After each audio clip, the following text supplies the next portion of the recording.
Ya. Vamos a avisar al Seba.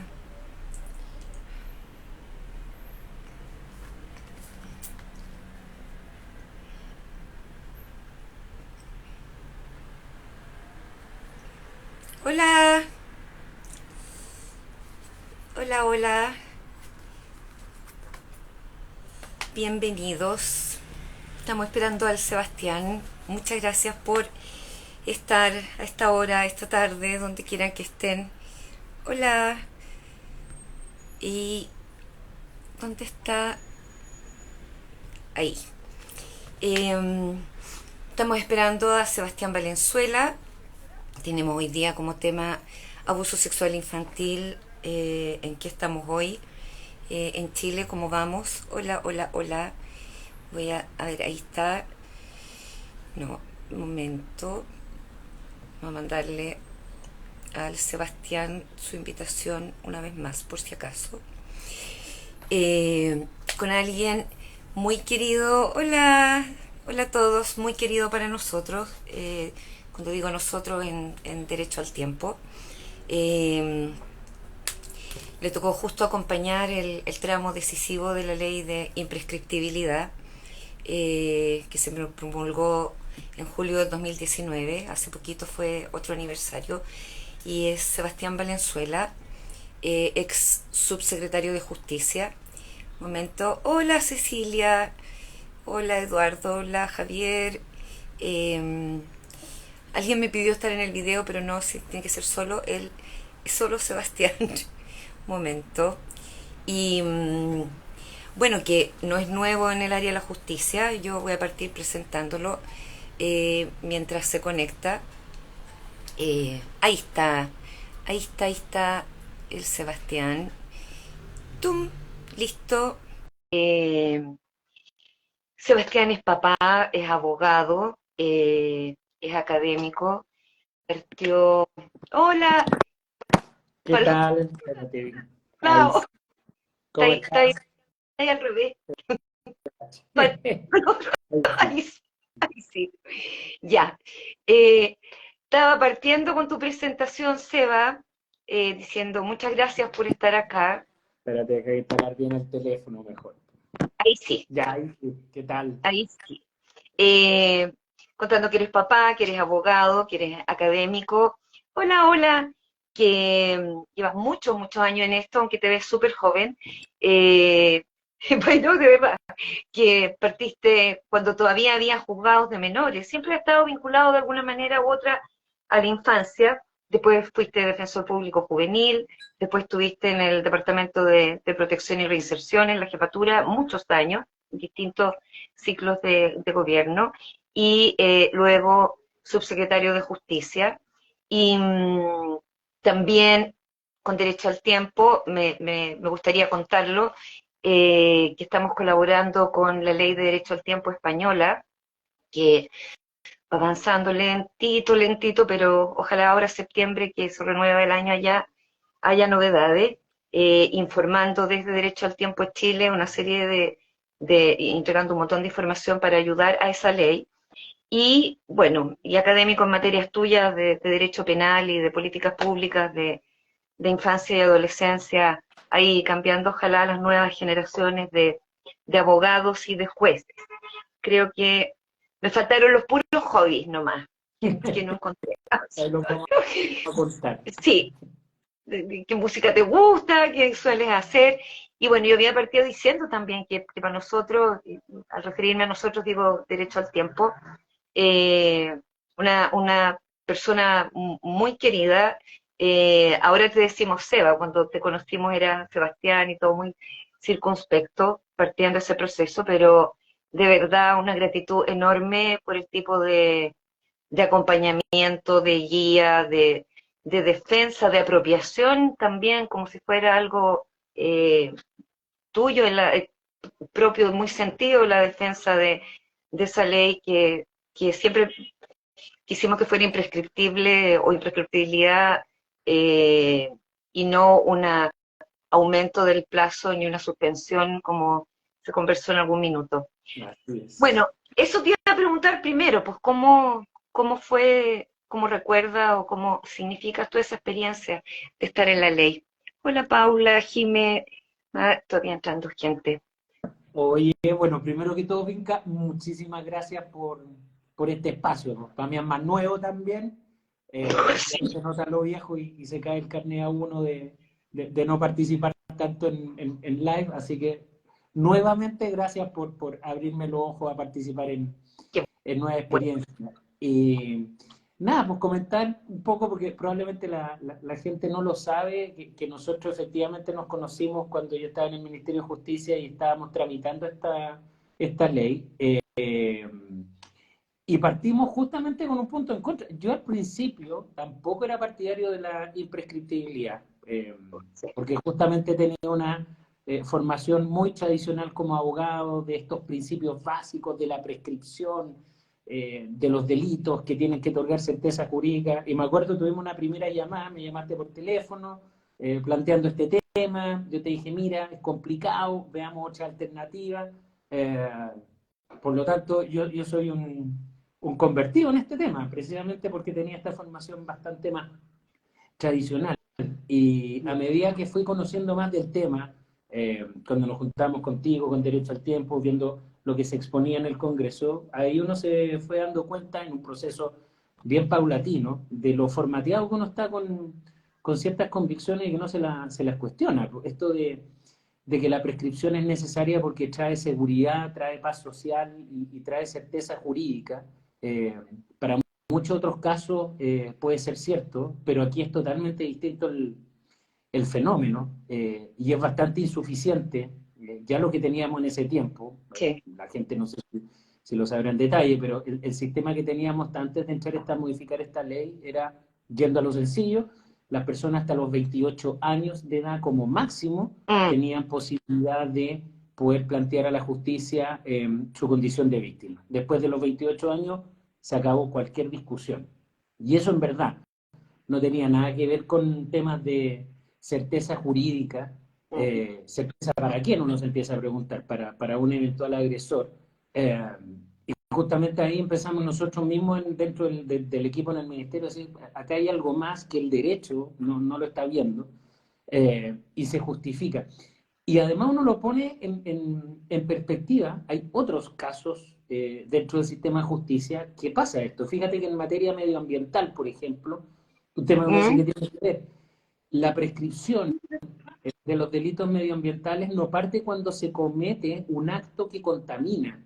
Esa prescripción se cuenta desde que se manifiesta el daño medioambiental. Y si eso lo aplicamos, obviamente, en el medio ambiente, ¿por qué no, obviamente, ocurre respecto a las personas? Eh, Exacto. es una muy buena comparación. Y me acuerdo también dentro de los argumentos que están contra la imprescriptibilidad, decir que bueno, aquí obviamente una persona entonces va a ser perseguida de por vida, y acá Mm. es justamente lo contrario. Hoy en día como operan las redes sociales, eh, en Te general, perdimos. Ahí sí. basta que una persona por redes sociales acuse a otra, y si el delito está prescrito, no hay ninguna cuestión que discutir. La persona no puede ir a la justicia a defenderse de eso.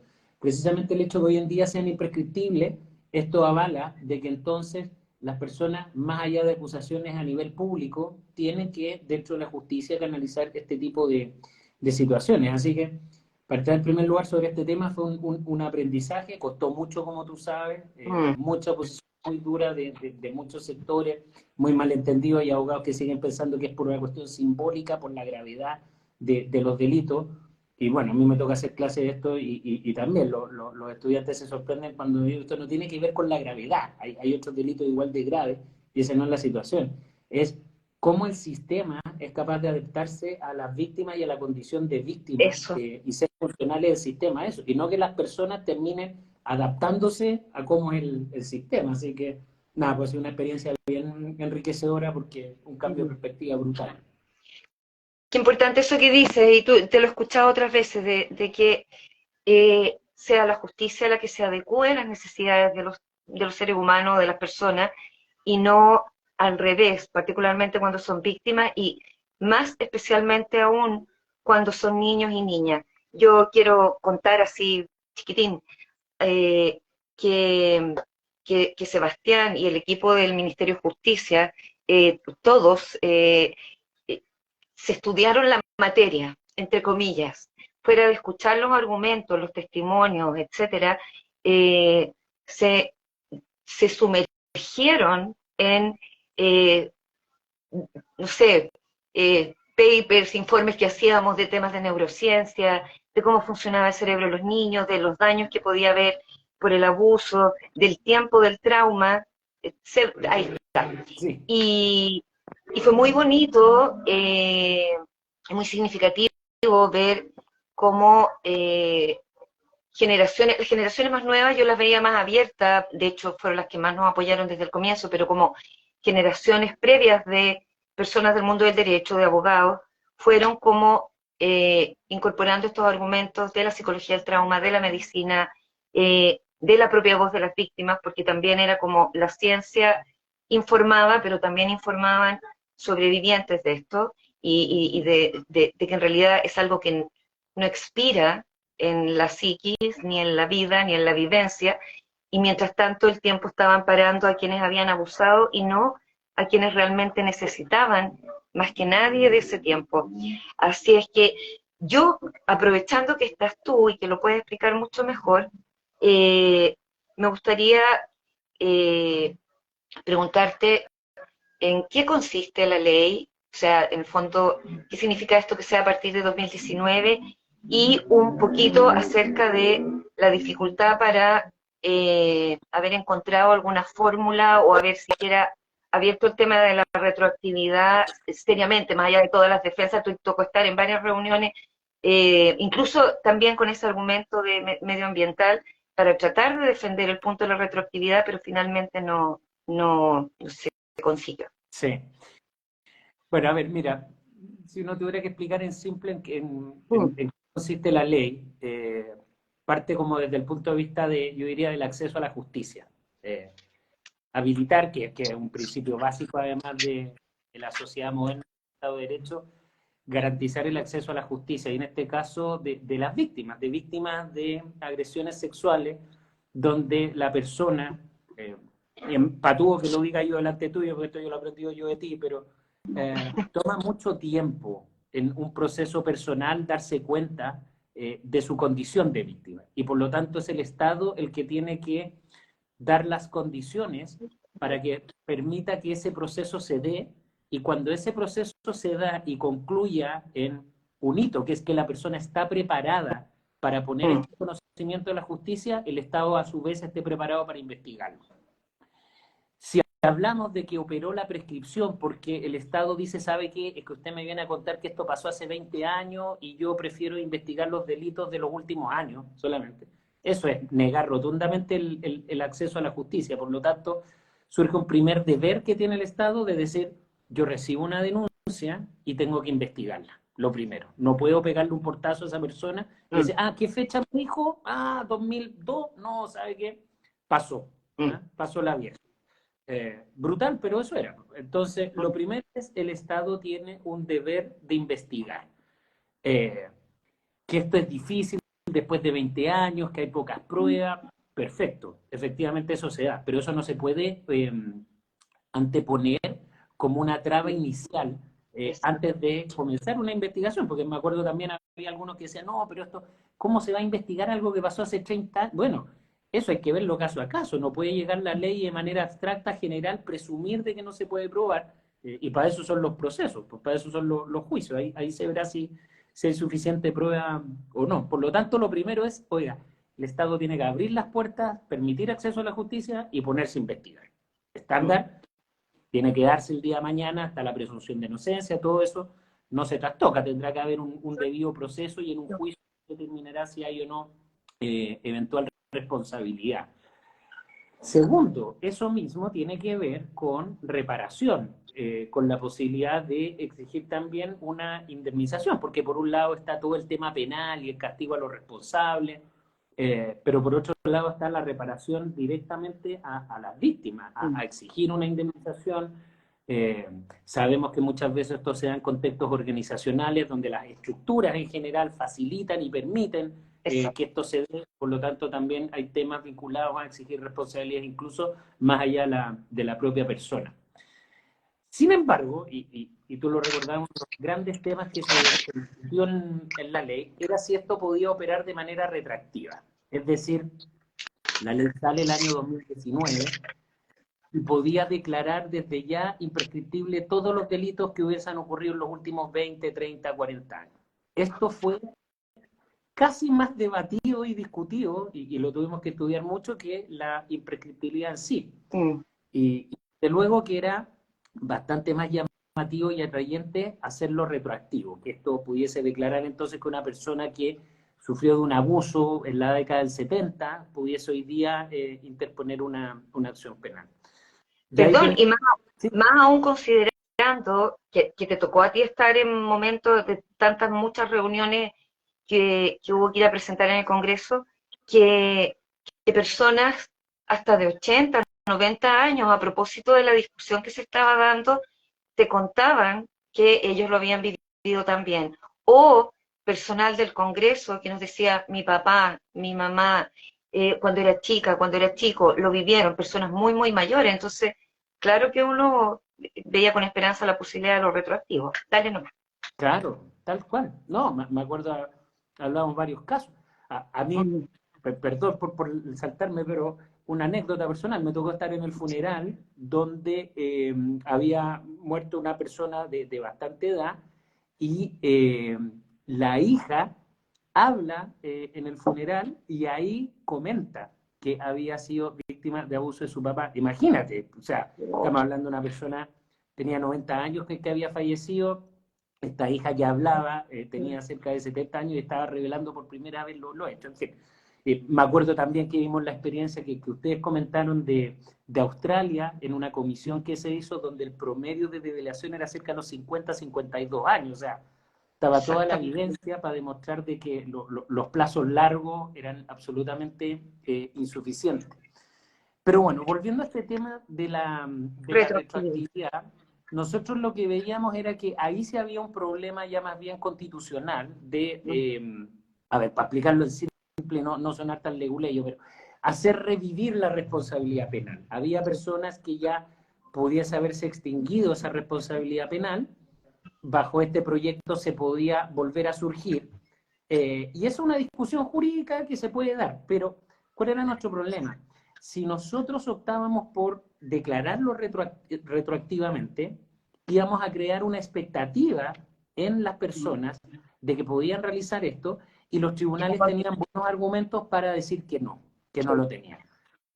O íbamos a terminar con todas estas causas en el Tribunal Sí, Constitucional, paralizadas por varios años, no sé si recuerdas eso, entonces sí, nosotros decíamos, suena bonito, suena muy bonito declararlo retroactivo para atrás y todos nos abrazamos y nos sacamos la foto y todo, pero es un poco irresponsable porque el efecto que esto va a tener va a ser generar falsas expectativas, la gente va a topar en los tribunales, va a chocar con una muralla sobre la imposibilidad de hacer esto y por lo tanto parecía bien en el corto plazo, pero en el largo plazo en verdad estábamos obviamente jugando con la expectativa. iba a Entonces, ser pues, revictimizante. además, estar en un Sí. proceso que ya de por sí, lo vamos a comentar a propósito de otros mecanismos como las entrevistas videograbadas, pero ya estar en un proceso judicial Mm, es una victimización y cuando hay esta discusión que puede volver a cerrarte las puertas, el daño puede ser mayor. Entonces, después de mucho análisis y mucha discusión, al final creo yo que fue una buena medida con los costos que tiene, pero no haberla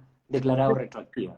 O sea, lo que nosotros entendimos además y que nos lo repitieron hasta el cansancio y entonces miramos hacia el horizonte con mucha esperanza de lo que podía ser algún día, que era, no era algo que se avisorara ni el 2017, ni el 18, ni el 19, la posibilidad de un cambio de la Constitución. Porque básicamente lo que nos dijeron, esto va a terminar en el Tribunal Constitucional sí o sí, y la única manera es una reforma constitucional que requeriría no sé cuánto, como tres quintos, no me acuerdo, del Congreso, que no estaban los votos de ninguna manera, pero sí un cambio de la Constitución quizás podría permitir.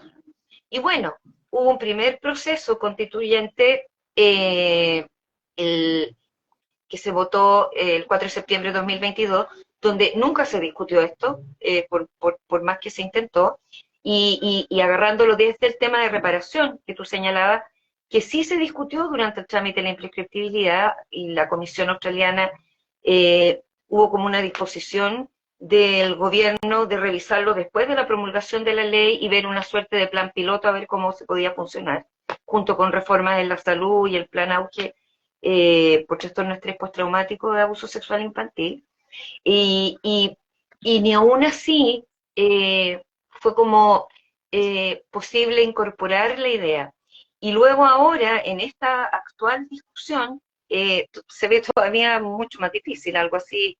Entonces va a haber que volver sobre ese tema después. Pero ya a unos cuantos años de promulgado esto, eh,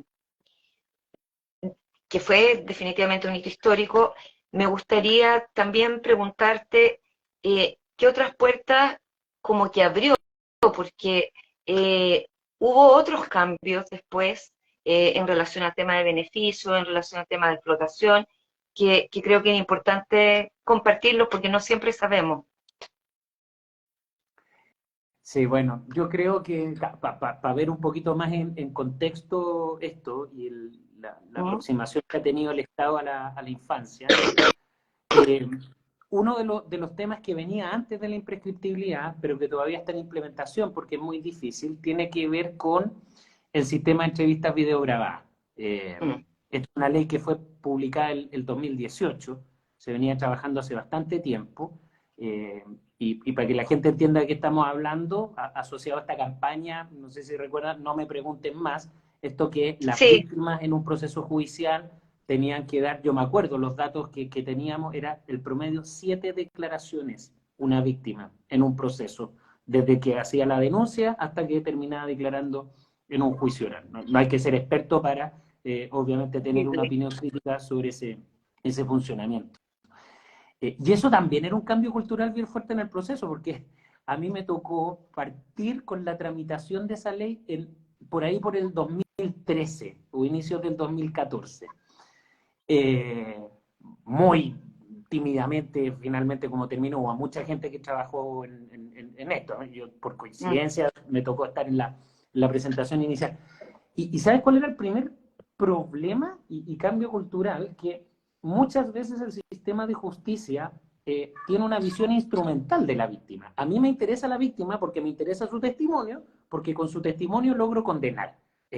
Pero no estoy viendo a la víctima respecto de cuál es el proceso que ella está pasando y cuál es el efecto que tiene el proceso en ella. Entonces, era cambiar Mm. esta visión instrumental de la víctima a decir, nuevamente, el proceso se tiene que ajustar a la víctima para que con una sola declaración pueda ser capaz de resolver un caso. Y no decirle a la víctima, mire, está bien, pero sabe que usted tiene que ratificar 6 veces más lo que dijo, porque si no, no somos capaces de saber realmente si esto ocurrió. Esto es un proceso tan complejo dentro del sistema que todavía está en implementación. La ley Sí. se publicó en 2018 por la pandemia, también que era muy poco popular, pero tuvimos que ir al Congreso a postergar la entrada en la región metropolitana, porque esto no es tan fácil simplemente de poner en la ley con una declaración basta. Hay que tener gente capacitada para hacer buenas declaraciones, con Sí. buenas preguntas, con una buena aproximación a la víctima para que esa entrevista baste. Y eso tiene Mm. que ser en sala GESEL especialmente adecuada, y esto tiene que funcionar de Arica a Punta Arena, de Arica a la Mm. Antártica, en cualquier lugar de Chile donde una víctima quiera declarar, tiene que haber alguien capacitado y una sala especializada. Entonces, es súper complejo entender esto y ya tenía una implementación gradual que iba a terminar, creo que en 2022, pero con la pandemia se complicó todo y ahora se tuvo que postergar 2 años más. Entonces, es una de las reformas que está en implementación, pero que es bien importante desde el punto de vista cultural para los operadores del sistema de justicia, para los que somos abogados.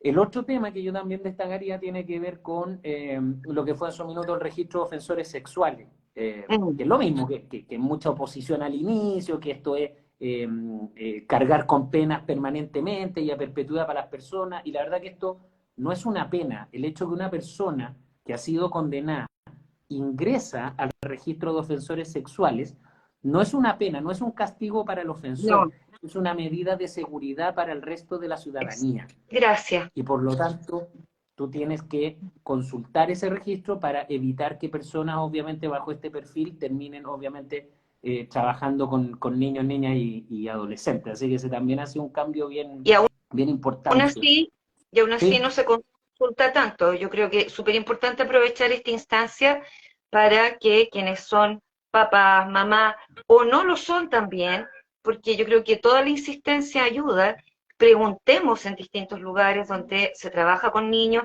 oiga, y acá consultan el registro de ofensores para la contratación, están atentos a eso, y repetir esto que tú acabas de decir, que es súper importante.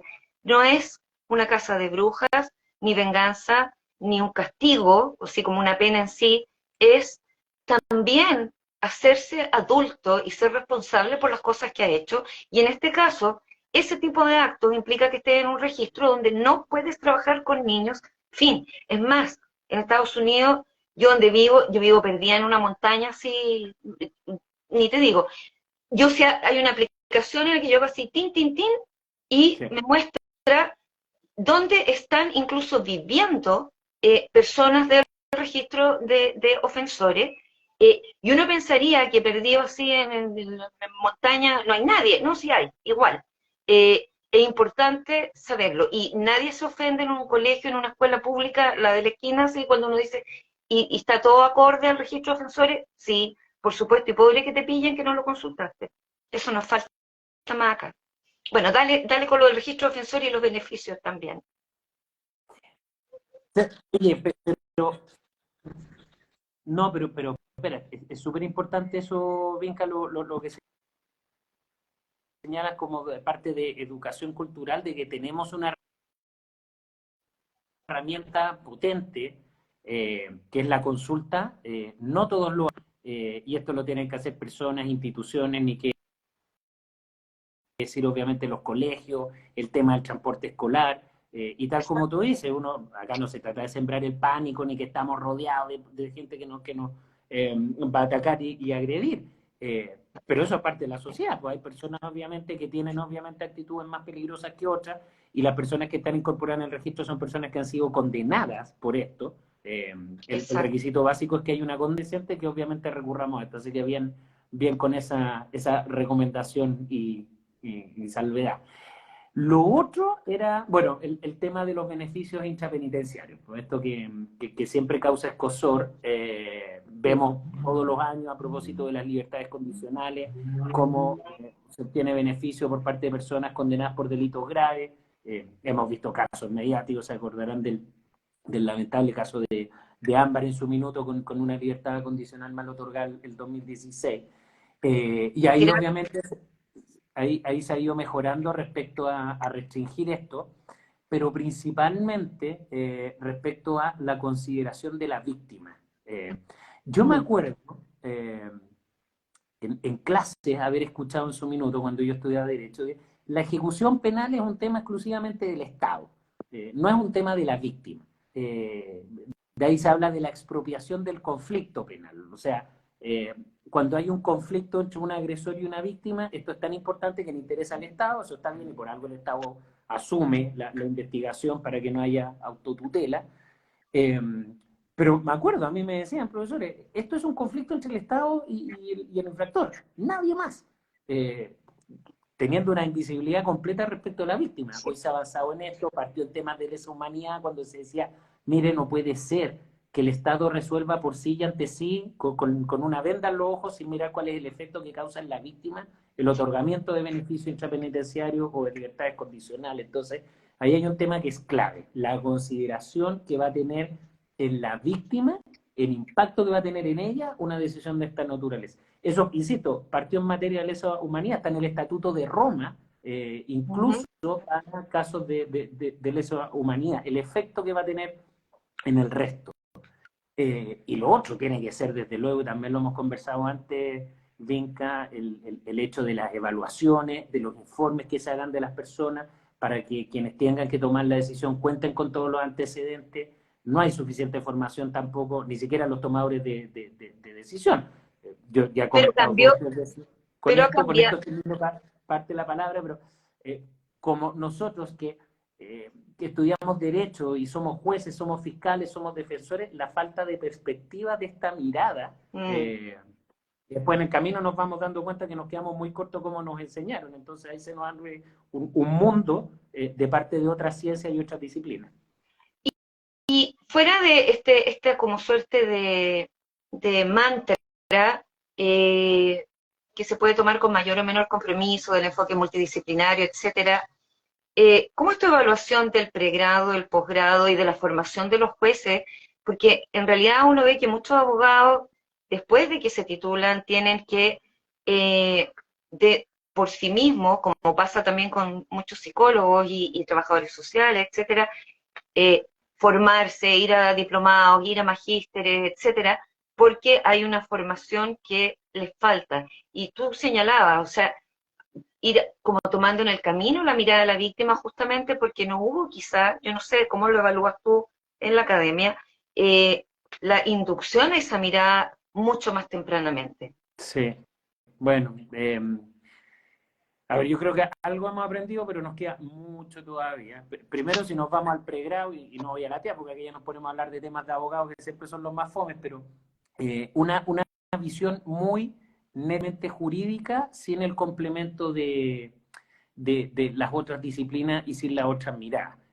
Ya el hecho que en pregrado solamente como profesores tengas abogados, te habla de Sí, que hay una ausencia de otras disciplinas en esa formación inicial. Y además son carreras muy largas donde te enseñan todas las ramas del derecho. Uno sale habiendo estudiado derecho laboral, constitucional, penal, civil, comercial, de económico. tributarios, sí. ¿Para qué? Yo no tengo idea cómo tramitar en una notaría, por ejemplo. No tenía para qué estudiar todo eso, en fin. Y eso se tiene que reemplazar obviamente por una aproximación más bien multidisciplinaria, con carreras más cortas obviamente, para que efectivamente ya una vez, creo yo, a nivel de posgrado, de postítulos, de diplomado, obviamente se vaya generando mayor enriquecimiento. Y en el caso del Poder Judicial y Mm, de la Fiscalía, mm. pasa lo mismo. Yo particularmente conozco un poco más de cerca el tema del Poder Judicial, ahora último. He tenido la oportunidad de hacer hartos cursos en la Academia Judicial, estoy haciendo hartos cursos este año. Eh, Hay una mayor apertura. Me acuerdo hace 10, 12 años también me tocaba hacer clases con jueces, con juezas. Eran bastante, yo diría, más eh, cerrados a tener Mm. una mirada un poquito más distinta, y eso es natural en las personas, porque todos somos más resistentes al cambio, Cambio. pero es un proceso que toma tiempo, que no es de la noche a la mañana, pero yo en ese sentido creo que hay un buen inicio en esa mirada, pero insisto, me gustaría ver más profesionales de otras disciplinas y no En la- solamente abogados enseñando a los abogados. Sí, porque ahora puede estar esa mirada, pero quienes están ejerciendo de jueces en este minuto, si no tienen esa mirada, si no la han ganado en el camino, si no se han formado, aun cuando uno tenga 50, 60 años, uno está tomando cursos y cosas, eh, finalmente quienes pagan las consecuencias de eso son los niños y las familias. Porque, bueno, tú mencionaste algo del caso de Ámbar, a mí me dio escalofrío, no solo y horror y rabia y ganas de tener un sistema de accountability también para los jueces. Claro, eso lo digo yo como psicóloga y ciudadana común y corriente, pero entiendo que pueda ser difícil, pero porque están como fuera de todo escrutinio, ¿cachai? Y, y lo que significó esa mala decisión, lo que le costó a una niña su vida, y fuera de eso, un año después, aparece en entrevista a la jueza que tomó las decisiones diciendo, yo estoy súper tranquila con mi conciencia, no tengo, o sea, a ver, una cosa es haber hecho las cosas tal vez de acuerdo a la ley, entre comillas, lo que no significa necesariamente de acuerdo al cuidado humano, pero como una desafección que a uno la deja helada.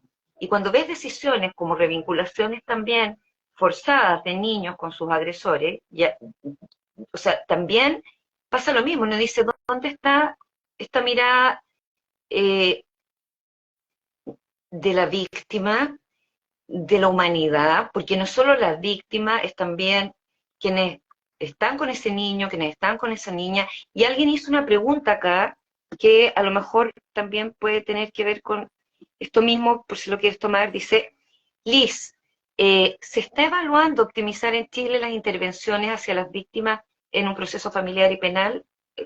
¿Qué podría ir engarzado acá? A ver, lo primero, y me acordé, volviendo también a lo que fue el trágico caso Ámbar, y el Mm. tema de los beneficios, que además lo cambiamos, uno de los Sí, pues beneficios que eso te nosotros... iba a preguntar si Sí, cambió o no. sí, a ver, lo que pasa es que esto es complejo, porque tenemos distintos tipos de beneficios. Y había uno, y con esto la gente se va a escandalizar, pero afortunadamente eso fue lo que se cambió, Cambió. que se conoce como el beneficio de rebaja de condena. ¿Qué hace ese beneficio? Básicamente premia al buen preso, ¿ya? Premia al buen preso, es decir, la persona que tuvo una conducta dentro de la cárcel es premiada de manera a incentivar su buena conducta para que salga antes, es por año, por su cumplimiento de condena. Eh, Eso funcionaba bien hace 30 años con lo que se conocía en criminología. En Chile se metió esa ley el 2002 como una forma de congestionar las cárceles. Estaba aplicándose en España en su minuto, pero se dieron cuenta después en Europa de algo súper obvio, que era, hay buenos presos dentro de la cárcel, pero que tienen las más altas posibilidades de reincidencia afuera. O sea, ¿cómo yo en verdad debería aplicar los beneficios a la persona que me está dando buena prognosis de que se va a portar bien afuera, de que no va a ser peligrosa afuera, no a la persona que se porta bien adentro de la cárcel? Agresores sexuales precisamente son de los que tienen mejores conductas dentro de la cárcel. Entonces, ahí también se trabajó en esa ley que restringió ese tipo de beneficios, ¿ya? Ya, El hecho de no solamente por tener buena conducta, te descuento ya. años de la condena, porque eso, como te digo, no es estar mirando hacia el futuro. Es en la libertad condicional donde tiene que estar más, obviamente, vinculado la prognosis de esa persona. O sea, ¿por qué yo a una persona le voy a otorgar la libertad condicional? Porque puede que siga cumpliendo 2 años más aquí en la cárcel y no va a tener ningún beneficio mayor. Es una persona que está en condiciones de trabajar afuera, que está en condiciones de integrarse. Esto siempre tiene que ser paulatino. Lo peor es Pero que, mantener encerrada a una persona y de un día a otro darle la libertad completa. Esto tiene que ser súper progresivo en ese sentido. Eh, y ahí está todavía la libertad condicional. Y vuelvo a lo otro que, a propósito de la pregunta sobre intervención de la víctima, en materia penal, pucha, es nula, es nula. Más allá del gran avance que representó la entrevista videograbada, mm, eso sigue siendo desde la mirada de la participación de la víctima dentro del proceso penal, pero no va asociado a un tema de intervención. En el caso del Ministerio Público, las unidades de atención de víctimas y testigos, y que no se sienta esa gente del Ministerio Público, pero también está pensado bajo la misma lógica. Es como yo asisto a la víctima para que vaya al juicio, para que venga a declarar. sí, Eh, no hay recursos tampoco porque no tenemos un sistema respecto a eso. Fíjate que algo de eso hay en lo que se conoce como el proyecto de Defensoría de las Víctimas, porque esto también se ha malinterpretado. La gente tiende a asociar de que la Defensoría de las Víctimas es ponerle un abogado en audiencia. Y eso, para muchos casos, la verdad es que no aporta nada. Meter más abogados mm, poco ayuda. La Defensoría de las Víctimas como institución lo que tiene que ser es dar información de calidad a las víctimas y dar cuando lo requieran asistencia.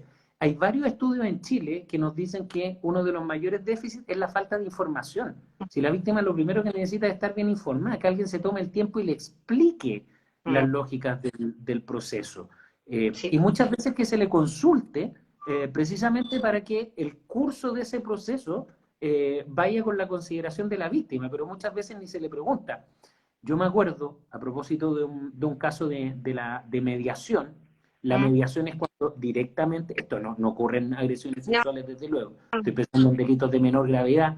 eh, Pongo un caso muy sencillo, el caso de un kiosquero en Valparaíso, que había un chico, después a la tercera vez lo pillaron, que todos los fines de semana le rompía el kiosco y le robaba la mercancía adentro. Bueno, al chico lo detienen, era una persona que estaba descolarizada, accedieron a mediación, se sentaron en una mesa juntos, esto guiado por un mediador, el pobre kiosquero, que ya estaba hasta acá al inicio, con este joven. Después de un proceso, lo que más le interesaba al kiosquero, por un lado era obviamente que no volviera a robarle, pero que además esto tuviera un significado para el joven, y el significado se dieron cuenta era que se reescolarizara. Bueno, se reescolarizó, funcionó todo perfecto. Y él decía al final, me siento importante porque en las denuncias anteriores que había hecho me sentía yendo en un bus al final de la fila y que yo no tenía idea para dónde iba el foro. Ahora me siento que voy sentado al lado del chofer y me preguntan, ¿para dónde quiere que vaya el bus? Fíjate qué bonito cómo se comenta eso. Entonces, nuevamente incorporar a las personas, tomarlas en cuenta, escucharlas, informarlas, y no simplemente ponerle un abogado al lado, porque eso ayuda bastante menos. Y contener también, ¿te acuerdas que estuvimos juntos cuando eh, Mimi Graham del Sistema de Justicia de Florida en Estados Unidos nos hizo una presentación? Eh, bueno, Perdón. Chile pasó por varias cosas, estallido social, luego vino la irrupción de la pandemia, la cuarentena, etcétera.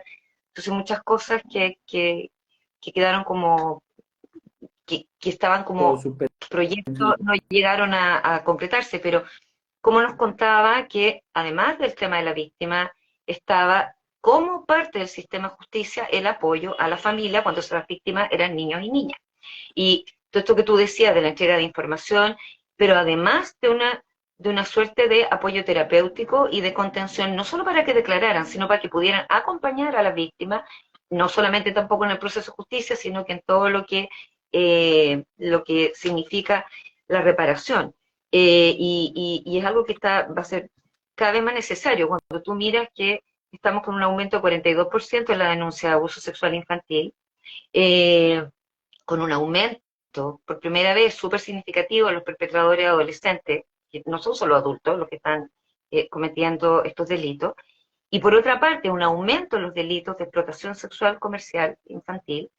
O sea, bueno, necesariamente la justicia tiene que aquí irse poniendo al día en cómo va a acompañar eh, estos, estos, no solo el proceso de justicia, como la partida de la reparación. Y eso te quería preguntar también, porque ese es otro cambio súper importante que ha habido en la ley, el que tuvo que ver con eh, que, que llevábamos muchos años insistiendo en la palabra y como tratando de hacer el cambio cultural, ahora la ley lo recogió, de que no es prostitución infantil, eh, sino tú estuviste muy presente en esa ley y, y, preguntarte un poco de la ley y preguntarte, a la luz del aumento de los delitos de explotación sexual infantil, eh, ¿cómo ves más encima, y no solo en este ciclo, pero ahora recientemente estamos viéndolo, en su vinculación al sistema de protección en Chile? Sí. Bueno, ahí, pucha, no creo que quedemos muy animados con lo que voy a comentar, pero bueno, en la No opinión. importa, informados cuidamos mejor, así es que Partamos por cosas positivas, que es el cambio que hubo en la en ley. la ley. Hubo un cambio hace poco tiempo de lo que es la prostitución infantil como estaba criminalizada a una verdadera explotación sexual infantil. Me explico. Tenemos un código penal de 1875, ¿ah? Tiene sus buenos años y es el Sí. código penal más antiguo de Occidente. Y uno dice, bueno, este es un chiste para los abogados, penalistas, de cambiarlo y todo, es verdad, pero también se reflejan muchos problemas de cómo se veía la criminalidad en esa época. ¿Y qué pasaba en 1875? En 1875 se pensaba que si había un adolescente de 14 años, de 15 años, que se prostituía, era una persona que libremente tenía la voluntad. Y así estaba tratado en el Código Penal. Por eso el Código Penal lo trataba como prostitución. Una persona se dedica a actividades sexuales a cambio de un beneficio económico, ¿ya? Presta servicio en un intercambio comercial. Absurdo, absurdo. O sea, eso no pasa con delirante. una niña de 13 años. Hay alguien que está detrás que se está beneficiando siempre de esto. Ujú. Y por lo tanto era aberrante que en este siglo XXI y 22 años pasados siguiéramos hablando de prostitución infantil. Entonces, uno de los cambios importantes fue cambiar la estructura de cómo teníamos estos delitos, y esto es siempre, sin excepción, explotación sexual comercial infantil. O sea, siempre hay un adulto, y normalmente más de uno, porque esto es parte del crimen organizado directamente, que Sí. está detrás obviamente de esta explotación. Y ahora, más allá de ese cambio y un ajuste de pena, etcétera, lo que está pasando en la práctica es una cuestión sumamente delicada, y que tú la mencionaste aquí en la pregunta, que esto no es nuevo, esto está detectado. Mm, Algo se ha avanzado hoy día en los últimos 2 o 3 años con más investigaciones, pero no estamos ni cerca de parar el fenómeno, que son mm, redes de crimen organizado que se dedican derechamente a acechar hogares de protección, del mm. Servicio de Protección de la Niñez, anteriormente lo que eran los hogares del Sename, donde van, persiguen a niñas, también a niños, empiezan Sí. a iniciarlos y que no se han iniciado en el consumo de droga, eh, los dejan obviamente esclavizados con el parte del consumo, y Mm. cuando quieren nuevamente consumir más ya empiezan a exigir, bueno, entonces tienen que iniciarse en actividades sexuales, y esto es una estructura súper definida que ocurre a lo largo del país. Mm. Nos tocó conocer casos en ese momento en el Sename que ocurrían no solamente en la región metropolitana, en otras regiones también, y era súper grave porque uno ve un modus operandi, Sí, po. en algunos casos con colusión de trabajadores dentro de esos hogares. O sea, imagínate cuando el Estado tiene que estar obviamente para proteger, Para proteger. termina obviamente coludido. Y era bien preocupante porque obviamente uno lo que quiere ahí es que hayan investigaciones bien a fondo, no basta con hacer la denuncia, llegar hasta el final quienes están detrás de estas redes. Eh, Se ha avanzado algo, pero muy, muy, muy germinal. Esto sigue pasando, y por lo tanto yo creo que hay una tremenda labor de una cuestión que siempre nos cuesta más, que es además investigar bien lo que está detrás, porque yo creo que tenemos un sistema penal que es bueno para condenar cuando detienen, en el momento que ocurre el hecho, pero no para investigar. De hecho, salía ayer una nota que vi que este año, eh, proporcionalmente, es donde menos hemos podido aclarar casos. En general estoy hablando, no solamente de explotación sexual infantil. Entonces, tenemos un mal sistema de investigación, de reunir bien los antecedentes, cruzar la información. Las instituciones son muy celosas de compartir información con otras, tenemos un celo institucional bien absurdo en ese sentido. Entonces, ahí necesitamos avanzar más para poder desbaratar esta red, porque ese fenómeno está, y como te digo, es bien estructural. No, no Mm. es que un par de gallos afuera de un hogar de menores No, no. encontraron esto, que están dedicados a acechar directamente a niñas y niños que están en estos hogares. A propósito de este caso reciente en el sur, eh, y no es de maldad, es nuevamente desde la responsabilidad. Eh, un argumento que tuvo que ver con el abuso sexual infantil fue cuando, ¿te acuerdas? La Secretaría de la Tortura el año 2016 de Naciones Unidas dijo que el abuso sexual infantil era tortura, aun cuando no fuera cometido o perpetrado directamente o hubiera ni siquiera involucramiento de agentes del Estado, porque bastaba de alguna forma la pasividad o la no diligencia debida del Estado en un fenómeno del cual se conocía su prevalencia, porque no es que nos veníamos enterando, ups, apareció el abuso, no, se conocía y no se hacía lo suficiente para prevenirlo, para auxiliar o bien para hacer justicia, y ahí caía también el tema de la imprescriptibilidad. Yo pensaba en este mismo concepto de falta de diligencia o de pasividad en relación a esto que tú señalas de las redes de explotación, que muchas veces con concierto o participación de personas que trabajan dentro del propio sistema de protección, y de alguna manera eso hace responsable al Estado también, aun cuando no sea el perpetrador directo, pero sí en la pasividad, sí en la no diligencia debida, sí en el, lo que tú, yo también te he escuchado, o sea, y en eso coincidimos plenamente. Cuando la infancia vulnerada o el sufrimiento de la infancia en general, así no es la prioridad para un país, entonces, ¿qué es? O sea, yo de verdad, y, y no es de maldad, por eso usted decía, no, no, no es como imputable el Estado por esta falta de acción y reacción, y como esta desafección pasiva que ya desespera un poco, no, mucho Sí, desespera, sí. no Bueno, poco. tal como tú dices, Vika, lo hemos conversado varias veces, y cuando uno lo explica en simple es brutal, pero claro, uno dice, bueno, a ver, tenemos infancia vulnerada, tenemos niños, niñas y adolescentes en condiciones que atentan contra todos sus derechos por millones de factores, cada día son factores más complejos, una situación multicausal mucho más sofisticada, en fin, es mucho más difícil hoy que hace 60, 70, 80 años.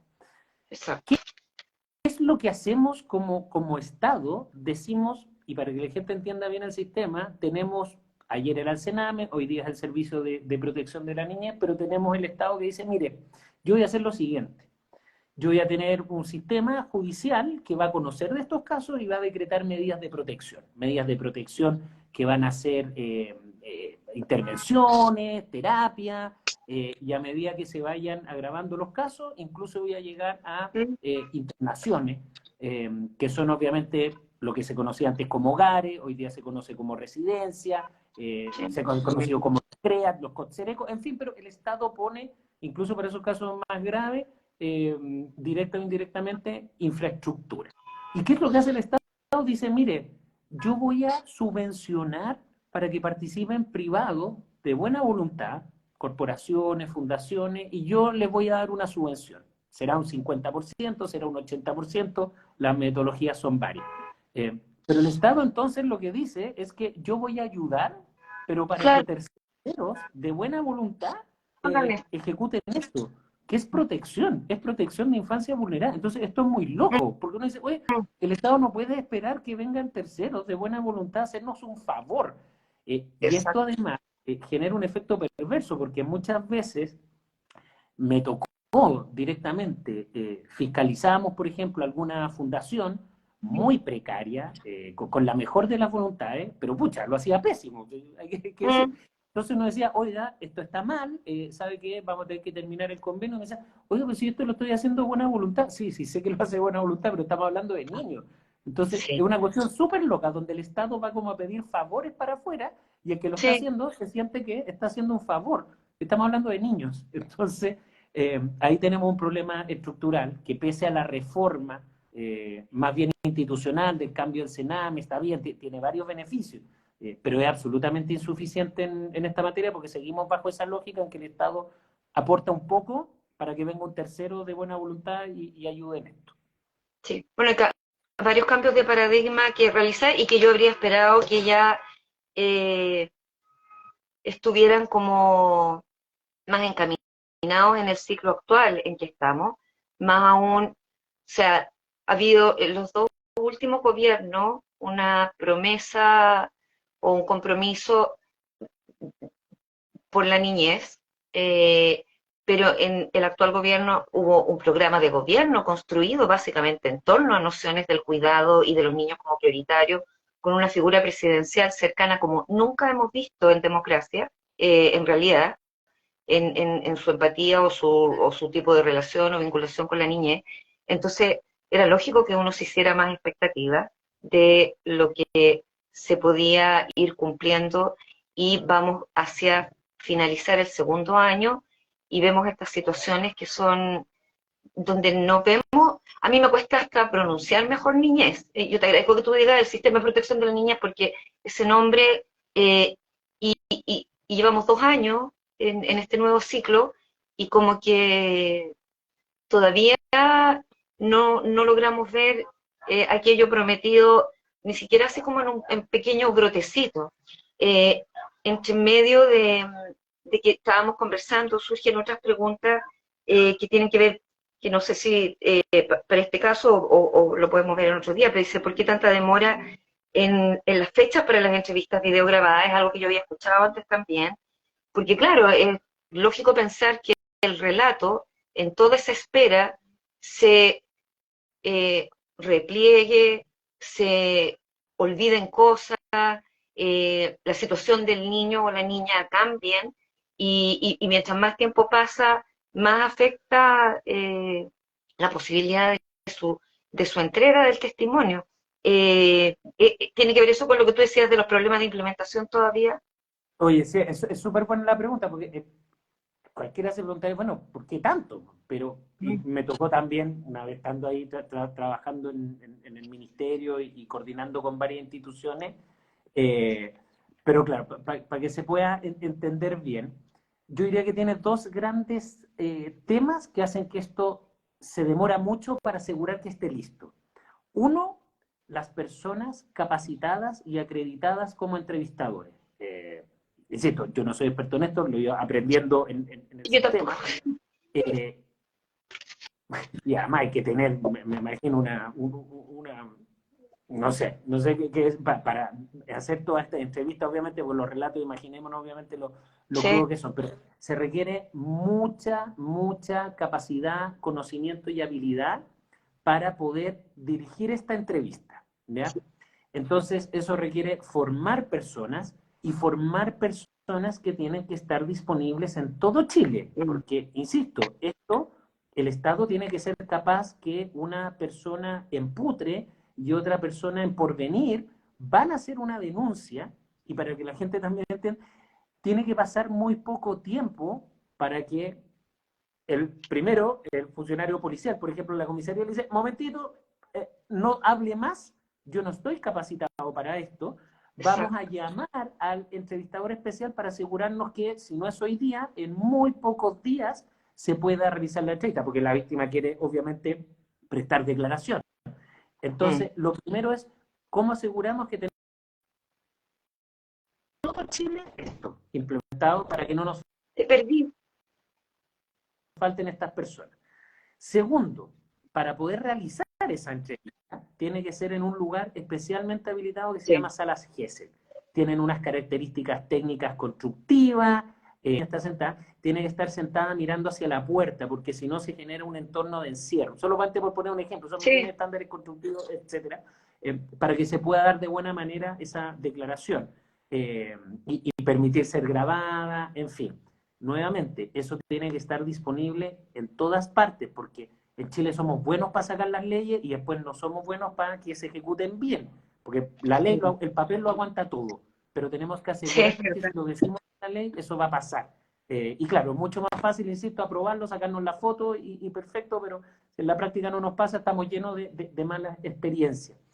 Y lo otro es que para un fiscal, para un defensor que no pueda acceder directamente a preguntarle, es muy innovador, por llamarlo de alguna manera. Están acostumbrados obviamente a acceder directamente a la prueba, que es el testimonio de la víctima. Entonces, en un juicio oral, por ejemplo, si va a declarar un niño, una niña que es víctima de esto, y que además yo creo que esto tiene que caminar también para víctimas adultas, ojo, Exacto. eso se ha conversado también y yo creo que es una segunda etapa. Pero imaginemos que la víctima quiere declara en una sala contigua, ¿ya? Con el entrevistador y el fiscal que está en la sala del juicio oral con el defensor y con el tribunal oral, el fiscal formula la pregunta y el presidente del tribunal, interconectado, se la indica al entrevistador para que le entreviste con ese niño. El niño no escucha la pregunta que hizo el fiscal, no la escucha. Sí. Imagínense toda la capacitación que hay que hacer para que eso funcione, para que el sistema de justicia funcione. La otra vez se lo comenté. Yo fui defensor penal público Sí. 6 años. La peor experiencia que tuve como defensor fue tener que contrainterrogar a un niño Oh. víctima de un delito de violación. La peor. Porque Mm. Te tenía creo. ahí, delante del juicio, el niño, obviamente, imagínate la actitud que tenía con todo este set de abogados y todo, fue horrible, horrible. Eso fue una experiencia que me tocó el 2007. Ver ahora que esto se está implementando, tremendo avance, pero claro, es lento, la pandemia nos jugó mucho en contra porque las capacitaciones no son online, Hay muchas cosas que se pueden hacer online como esto, pero capacitar para esto no funciona online, esto se hace No. con mucho entrenamiento. En fin, es muy complejo, pero ojalá que no se detenga este proceso, yo le tengo harta fe, pero un cambio cultural para sobre todo nosotros los abogados. Son muchos cambios culturales. De repente me da miedo porque ya estamos en la hora, que no se nos vaya a cortar. Pero yo te agradezco, N. Sebastián, porque justamente eso último que dices yo creo que es como el gran desafío. Eh, a propósito de esto de una justicia que sirva a las personas, que se adecue a las necesidades humanas, que se adecue a la vulnerabilidad y al sufrimiento. Hay facultades de derecho que tienen departamentos de vulnerabilidad dedicados exclusivamente a estos temas, porque, como dijo Virginia Helt, eticista del cuidado, el cuidado siempre fue anterior, sin personas no habría justicia. Y eso tiene que estar incorporado ahí, creo que es el gran desafío. La imprescriptibilidad fue un avance a ese respecto, las entrevistas videograbadas también, que consideran lo humano para la creación de la ley, pero todavía tenemos que insistir más. Y bueno, esto fue hecho en el contexto de la imprescriptibilidad, un aniversario más de julio, de la acción latinoamericana, tú sabes, por el Yo Me Uno al 9 de agosto, que es un día que parte en Bolivia. La diputada Erika Olivera presentó ahora el proyecto para Chile. Ojalá que todos los agostos, además del mes del niño, haya también este sentido de solidaridad con víctimas de violencias sexuales infantiles y, y que necesaria haya una justicia embalada con el cuidado. Este ha sido el símbolo de este mes, esta es la última actividad que hacemos. Aquí está el cuelgapuertas que le llevamos al Poder Judicial, Ejecutivo y al legislador. Y me encanta terminar el mes en esta actividad contigo, Sebastián. No sabes la gratitud que tenemos. Eh, Algún día deberíamos escribir un libro de todas las anécdotas de Sí. ese tiempo, porque realmente, o sea, las alegres, las terribles, las siniestras, las preciosas, las esperanzadas, eh, algún día más adelante. Pero gracias Más adelante por para estar contar y todo. gracias por enseñar. ¿Ah? Más adelante para contar, claro, todo esa, lo bueno y lo Sí, malo sí, dentro de todos estos cambios, obviamente, que mucha gente se opone. Oye, y solamente para proponer después otro live, porque se queda corto con unos sí. temas, solamente para ver la deuda del Estado que tenemos. Piensa en el Mm, sistema de adopción. Tenemos una ley, un proyecto de ley de adopción que se discute desde el 2013. Han pasado imagínate, 10 20 años. años discutiendo adopción. Dos mil Va a tres, no 13. No, desde el 2013 se presentó el proyecto, Una porque tenemos una década. regulación de adopción que es de 1999, del siglo pasado, donde el fenómeno en Chile era que niños desde Chile fueran adoptados por el extranjero. Esta situación cambió completamente. Piensa que establece un sistema jerarquizado de quién tiene preferencia para adoptar: un matrimonio en Chile, un matrimonio en el extranjero, personas solteras acá, una cuestión espantosa que lo que menos consideran el interés superior del niño. Y no puedo dejar de mencionarlo porque esa cuestión a mí todavía me escandaliza que no hacemos en temas de adopción, mientras tenemos a niños obviamente en residencia o en hogares con todos estos problemas. Así que no Sí, se me podía incluso olvidar decirlo. no podemos olvidarlo. Creo que además es un tiempo en que estamos viendo otras experiencias muy tristes de adopciones forzadas, de robo de niños que se han ido conociendo. Hemos visto reencuentros de niños que fueron sacados de los brazos de sus madres o robados, secuestrados en tiempos de dictadura, que ahora están conociendo recién a sus mamás. La adopción es un tremendo tema, las familias de acogida, o sea, hay algo que atraviesa historias pasadas, historias presentes también, y el futuro de todos esos niños que hoy, yo me consta también de haber visto muchas veces a ustedes como subsecretario en el Congreso y no hacían la sesión de la ley de adopción y se votaba y no llegaba a la gente. Yo no puedo entender un Congreso que para ese tipo de legislaciones, porque no es como, no sé, la regulación de cuán grueso va a ser el ladrillo en la construcción, no se presente. Es incomprensible y que no sea como lo primero en la tabla.